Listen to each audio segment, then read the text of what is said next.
Le Grand Matin Sud Radio, 7h-9h, Jean-Jacques Bourdin. Elisabeth Lévy est avec nous. Bonjour Elisabeth. Bonjour Jean-Jacques, bonjour à tous. On attend votre avis et vos réflexions sur les révélations autour de l'abbé Pierre. Ces révélations se poursuivent et vous posez une question que je trouve vraiment pertinente. Peut-on juger un mort? Alors, je préfère vous prévenir et vous décevoir immédiatement. Je n'ai pas de réponse claire parce que je trouve cette histoire, finalement, cette question assez embarrassante. Alors, je précise que je n'ai absolument aucune sympathie, ça fait longtemps, pour l'abbé Pierre. D'abord, je me méfie un peu des grands communicants de la charité. Vous savez que ta main droite ignore ce que fait ta main gauche. Je trouve ça très bien.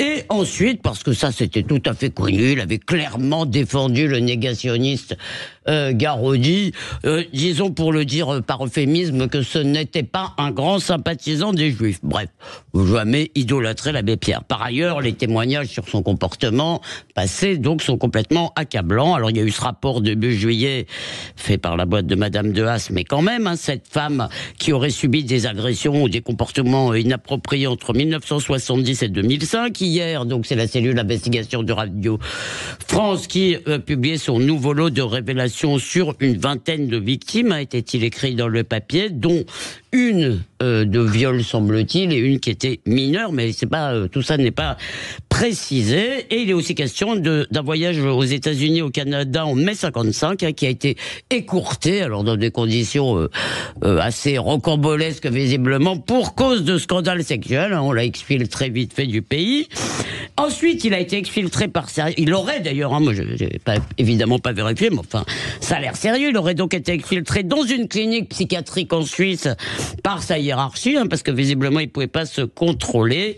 Bref, ses relations ambiguës, comme disent ses anciens proches avec les femmes, étaient un secret de Polichinelle. Martin Hirsch, qui a lui-même présidé la fondation Emmaüs, la fondation Abbé Pierre Emmaüs, parlait d'un secret d'Emmaüs. Alors évidemment, tout ça a suscité une condamnation générale et commence la course à l'échalote de la révélation. Tout le monde va valoir son témoignage. Et la fondation Abbé Pierre Emmaüs change de nom, ce qui d'ailleurs est tout à fait compréhensible, parce que n'importe quelle marque prise dans ce type de tourmente ferait la même chose. Et bon, pour les victimes, ça semble bien. Pourquoi êtes-vous gêné? Alors d'abord, parce que comme toujours, on juge un homme d'hier et des comportements d'hier avec des critères d'aujourd'hui. On trouve ça tout à fait déplorable, mais ces comportements n'étaient pas jugés de la même façon dans les années 50, en particulier dans l'Église. Hier, on voulait étouffer les scandales et donc les langues se délient alors que la statue est déjà tombée. Ensuite, ça m'embête beaucoup aussi, on mélange dans tous les articles des agressions sexuelles présumées, voire même un cas de viol, et des liaisons. Le fait qu'il avait des affaires avec des femmes. Alors l'abbé Pierre était une star, il attirait certaines femmes. Pour ce chapitre des liaisons, c'est certainement une transgression de la loi divine, mais nous sommes des pauvres pécheurs. Donc, ça ne veut pas dire qu'il les a toutes agressées, parce que c'était une star. Et les femmes, il y avait des femmes qui lui couraient après, vraiment, je pense. Oui. Il pourrait se défendre devant la justice. Et enfin, devant la justice, un juge lui demanderait de s'expliquer.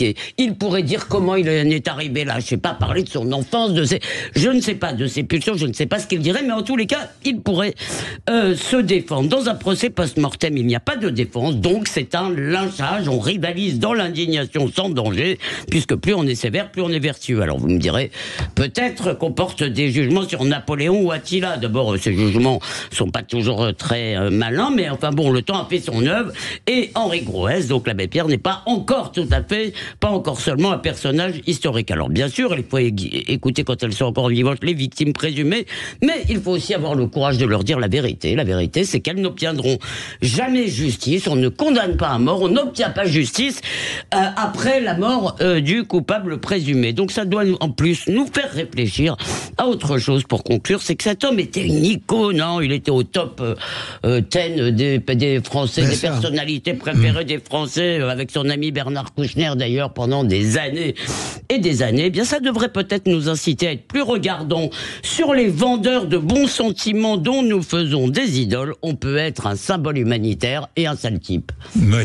Françoise de Goff, vous êtes d'accord avec Elisabeth? Je suis d'accord avec Elisabeth, mais je dirais qu'au contraire, je trouve ça très sain en réalité ce qui est en train de se passer, parce que justement, c'est la fin du papier d'Elisabeth. Ça permet aussi d'ouvrir les yeux, ça permet aussi, quand ça se reproduira, d'avoir de la distance et de pas tomber. Je partage absolument. Je n'ai jamais eu de sympathie moi pour l'abbé Pierre, parce que je sentais toujours cette histoire avec les Juifs qui n'était absolument pas claire. Mais quand même, c'est l'homme de l'hiver 54. Voilà. L'abbé Pierre a construit toute sa vie sur l'hiver 54. Parce que c'est son coup de gueule. Son appel, parce que moi, c'est ce jeune homme qui a cette révolte-là. Donc, bien sûr qu'on peut construire sa vie sur cet appel. Il a fait des choses extraordinaires. Mais contrairement à vous, je suis plus affirmatif. Je pense que c'est sain ce qui est en train de se passer. Faut-il déboulonner les statues? Oui, en tout cas, il faut déboulonner cette statue-là sans excès. Il faut la déboulonner parce que, à un moment donné, je comprends bien les comportements d'hier et d'aujourd'hui. Je sais la nuance que vous faites entre les liaisons, notamment, et les viols. Pareil, mais je suis d'accord avec vous. Mais la réalité, c'est que c'est générationnel. Les jeunes générations ne veulent plus de ça. Et si ça peut les encourager à ne pas idolâtrer et à garder toujours de la distance sur des icônes qui naissent, c'est pas mal.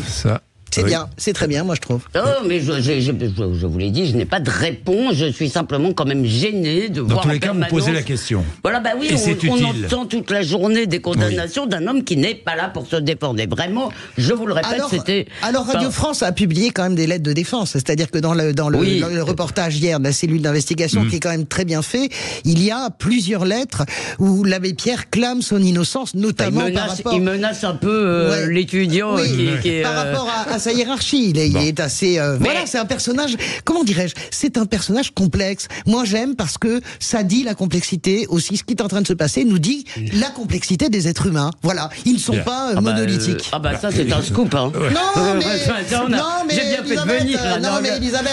Permettez-moi un peu de légèreté. Oui, de toute façon, par ailleurs, on s'en fout un peu. On est d'accord. Hein. Non, mais moi, je. Si vous voulez, prenez le cas de Napoléon, par exemple. Je suis ulcéré par le procès qu'on fait à Napoléon. Pourquoi?